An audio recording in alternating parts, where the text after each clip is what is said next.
Guten Tag, liebe Freunde und Freundinnen. Hello, dear colleagues. My name is mikoladziadok, a Belarusian blogger, writer, and political activist in exile. Due to my political activity, I have spent a total of 10 years in prison. Today I'm going to outline for you the situation with human rights in Belarus, trying to concentrate not only on how bad everything is, but also on how Belarusian civil society, politicians, and human rights defenders try to handle the situation. So now let me start with the context. As it was mentioned before, our story starts in 2020. Belarus is under the authoritarian rule since 1994.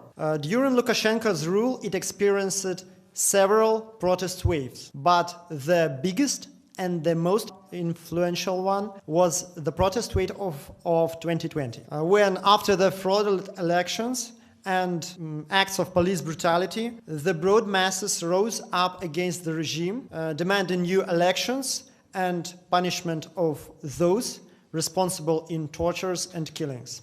After weeks of hesitation, authorities responded with even bigger wave of repressions, resulting to what you can see on the slide.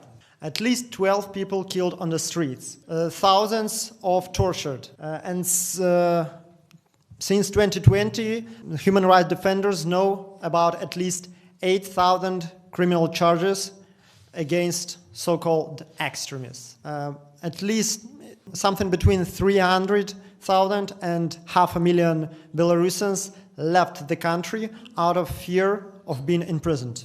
As of today, we have more than 900 people recognized by Vesna, is a Belarusian most prominent human rights organization, as a political prisoners.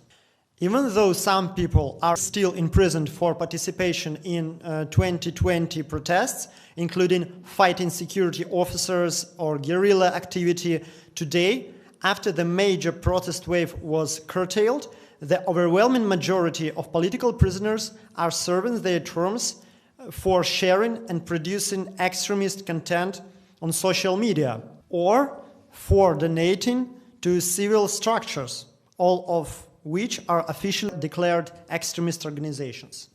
Here you see the typical types of activities for which Belarusians are persecuted and imprisoned. Comments in social media are treated by Belarusian criminal code as incitement of hatred or spreading information endangering national security. When you like in social media any content which criticizes authority, it is treated as an assistant to extremist activity. Donations are considered financing of extremist activities. The same goes about stories, reposts, and any other type of internet content criticizing authority. As I have said previously, several hundreds of Belarusians left the country, but it would be a mistake to think that if you have left the country, you're gonna avoid the repressions. The typical transborder repressions are confiscation of passports during the forcible transfer.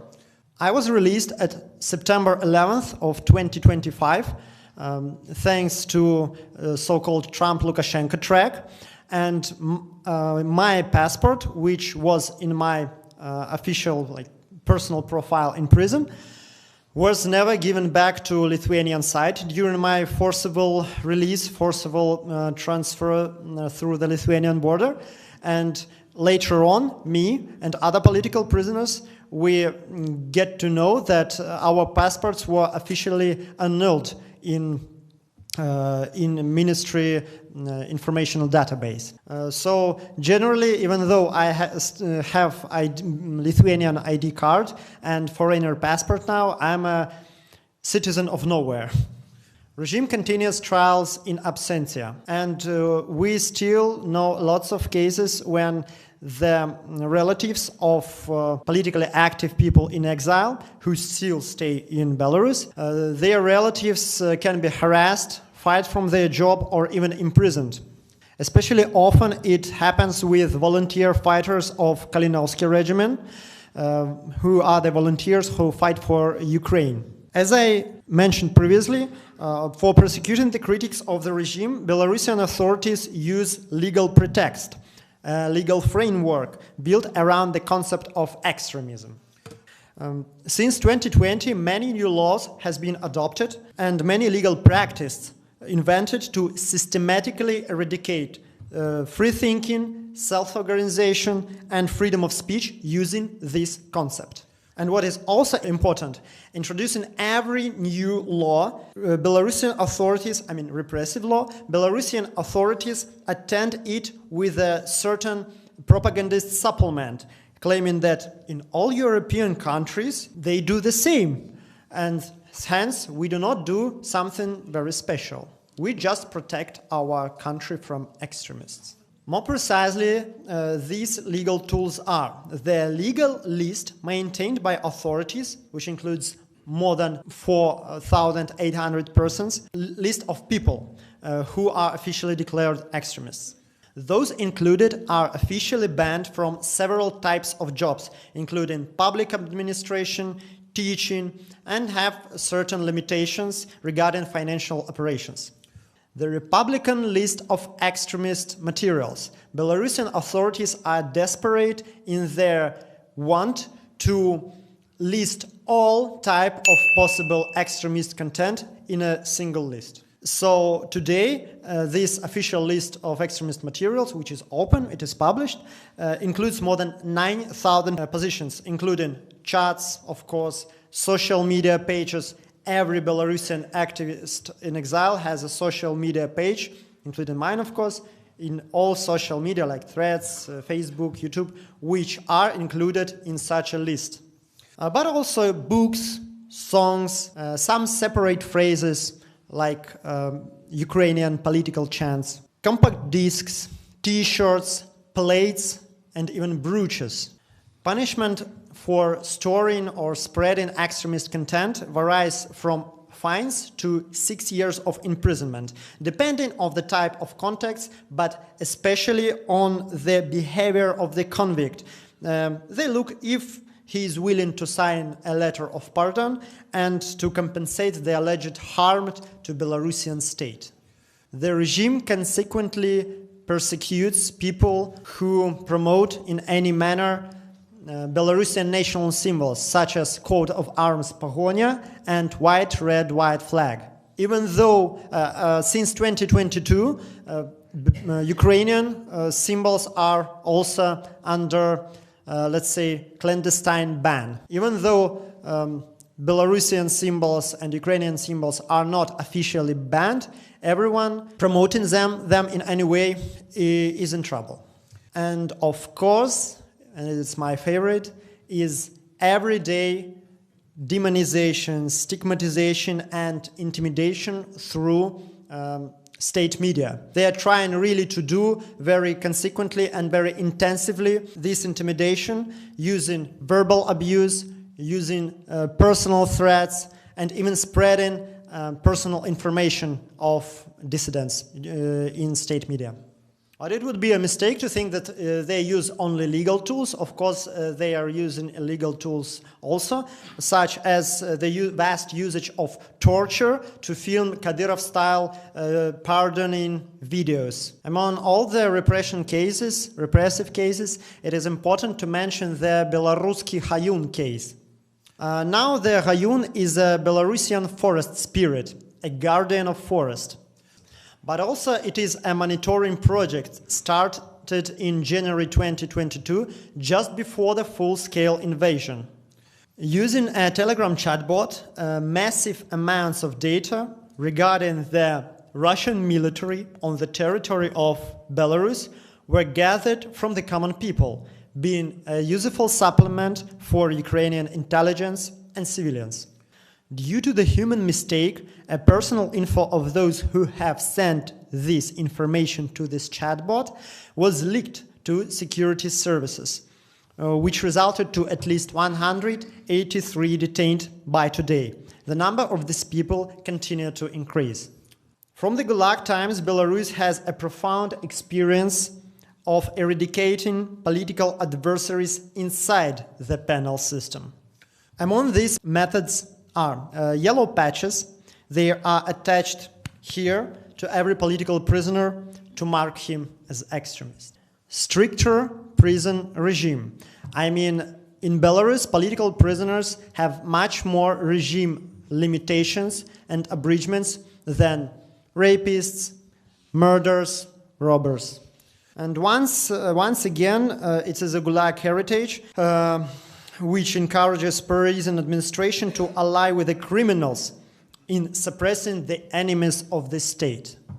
So they are vastly using criminals as a tool of oppression, which includes psychological pressure, harassment, and even beatings.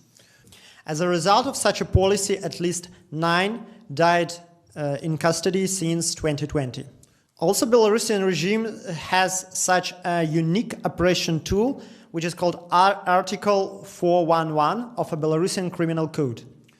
According to this article, literally every prisoner can be charged with an accusation of violation of prison regime, and after this charge, he may be sentenced to up to 2 years of imprisonment. And since the internal rules of any penal facility are composed, designed in a way that every prisoner violates at least something every second of his life, it is absolutely easy to convict anyone and prolong his term.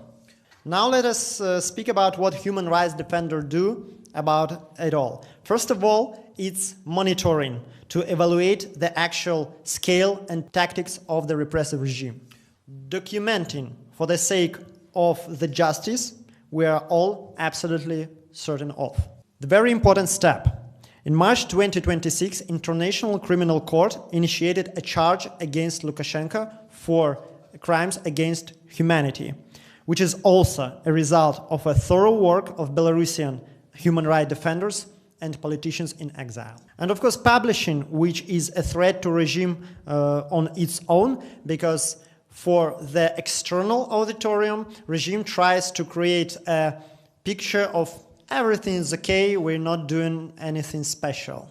And now some details, since we're coming to the end. First of all, we try to position ourselves not like the victims of the repressive regime. We challenge this criminal regime, we fight, and we are responsible for our own future. For Belarus, defending human rights is a national affair. It is a matter of preserving our nation, since Lukashenko regime is anti-Belarusian and anti-European by design.